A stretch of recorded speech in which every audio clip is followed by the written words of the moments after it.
Joseph-Antoine Bell, bonjour. Bonjour. Le drame de Nzéré-Koré, au moins 56 morts à la fin d'un match de football. Qu'est-ce que ça vous inspire ?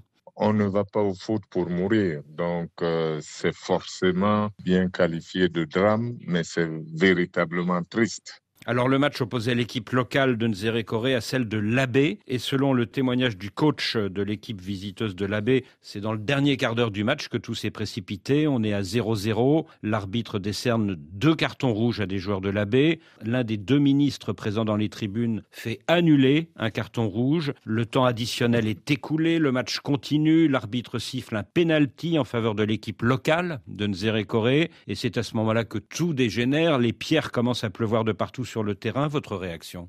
Mais je pense que c'est terrible aussi ce qui est arrivé là. 2 cartons rouges, ça peut se donner parce que les cartons rouges sont la conséquence de fautes. Donc si on commet des fautes, on peut très bien prendre 2 cartons rouges. Mais si vous avez 0-0 dans un match de village à la fin, 2 cartons rouges et un penalty, ça fait forcément beaucoup. Ça veut dire que l'arbitre n'a pas de psychologie. Et on peut le soupçonner d'avoir voulu énerver cette équipe visiteuse. C'est ce qui arrive quand ça s'appelait autrefois l'arbitrage maison. Et une personnalité en tribune qui fait annuler la décision de l'arbitre. Est-ce que vous avez déjà vu ça dans votre carrière ?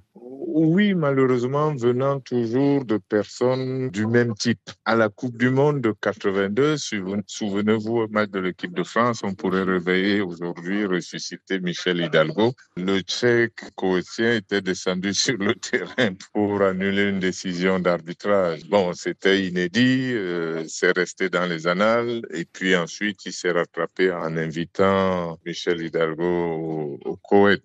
De toute façon, c'est quelque chose qu'on ne voit pas couramment, qu'on voit presque jamais. On ne vient pas des tribunes pour annuler une décision d'arbitre. La première des choses qu'on apprend lorsqu'on joue au foot ou lorsqu'on le regarde, c'est que les décisions de l'arbitre sont souveraines, de telle sorte que même les instances ne peuvent pas les annuler, peuvent prendre des sanctions contre l'arbitre a posteriori, mais personne n'a le pouvoir de descendre sur le terrain pour décider à la place de l'arbitre. Alors vous parlez des instances, Joseph-Antoine Bell. Dans une interview à RFI la semaine dernière, le Premier ministre guinéen, Bah Ouri, a reconnu, je cite, de l'improvisation et de l'impréparation de la part des organisateurs du match de Nzéré-Koré. Est-ce à dire que ceux-ci ne connaissaient rien au football ? Mais déjà, ça m'aurait étonné que le Premier ministre, qui est un homme intègre que je connais, ne dise pas la vérité. Ce qu'il dit là est la pure vérité. Pour que ça se passe ainsi, c'est que ceux qui ont organisé, c'est peut-être pas qu'ils ne connaissent rien, mais ne se préoccupaient pas du foot, se préoccupaient plus d'autre chose que de football.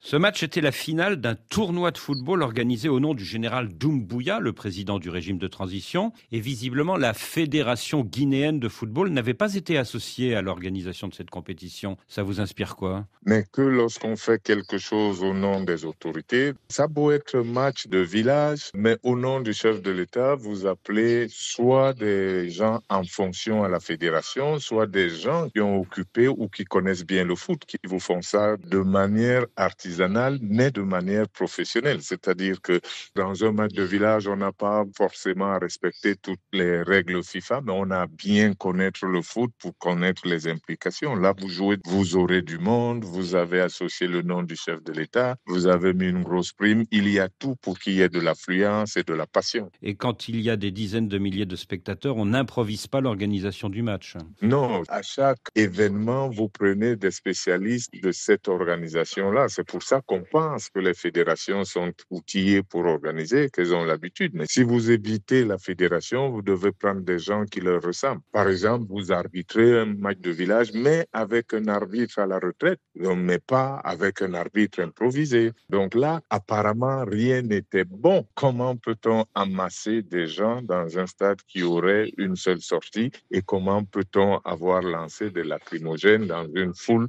qui est dans un endroit où il n'y a pas moyen de fuir ces gaz lacrymogènes qui vous piquent? Un tournoi de football organisé en dehors des instances du football, est-ce que ça arrive souvent? Oui, parce que les instances du foot, c'est pour le foot réglementé, celui de la fédération de la FIFA. Mais quand vous jouez entre amis, vous pouvez très bien ne pas avoir besoin de la fédération. Mais pour ça, vous avez malgré tout besoin d'organisation. Vous faites entre amis, très bien, mais vous recevez du public. Donc, il vous faut prendre certaines précautions. Il vous faut un certain niveau de capacité à organiser.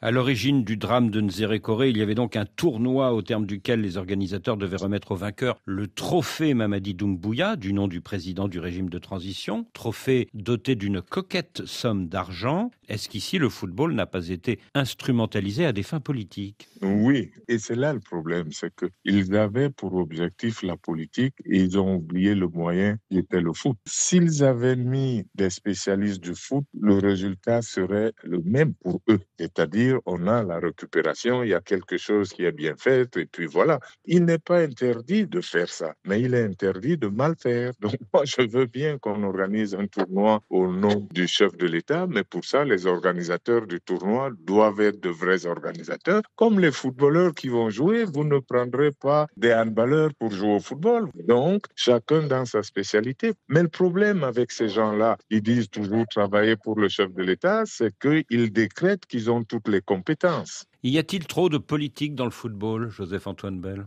Oui, parce que ça se rejoint. La politique a besoin de public et le football a une grande popularité, donc draine beaucoup de public. Et donc, c'est presque logique que la politique fasse un saut pour récupérer le football, puisque la popularité du foot en fait une proie facile. Mais la séparation des pouvoirs, le président de la République d'un côté, les instances de football de l'autre, est-ce que c'est possible ou est-ce que c'est un vœu pieux qui n'arrivera jamais? Je pense qu'au lieu de parler de séparation des pouvoirs, il faudrait parler de collaboration. Donc, le pouvoir a besoin du sport, le sport a besoin du pouvoir aussi, mais il faudrait que ce ne soit pas les mêmes qui s'occupent de tout au risque de négliger une partie. Il faudrait que les spécialistes du foot s'occupent du foot. De la même manière, vous avez les sponsors du foot.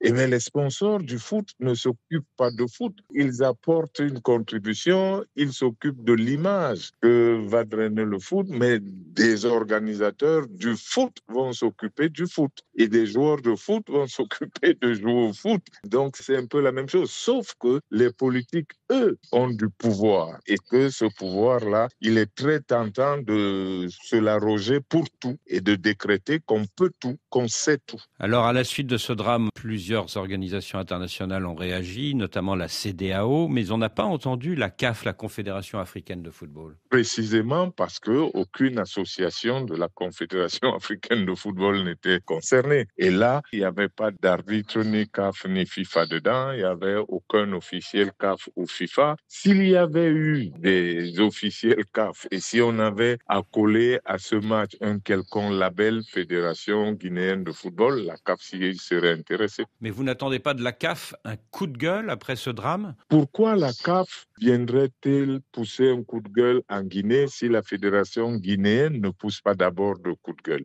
Donc, je pense que ce sont plutôt ceux qui, en pratiquant ce sport, en dehors de ceux qui en connaissent les règles et l'organisation, qui doivent apprendre la leçon et retenir que désormais, pour organiser quelque chose, ils associeront la Fédération guinéenne de football. Joseph-Antoine Bell, merci.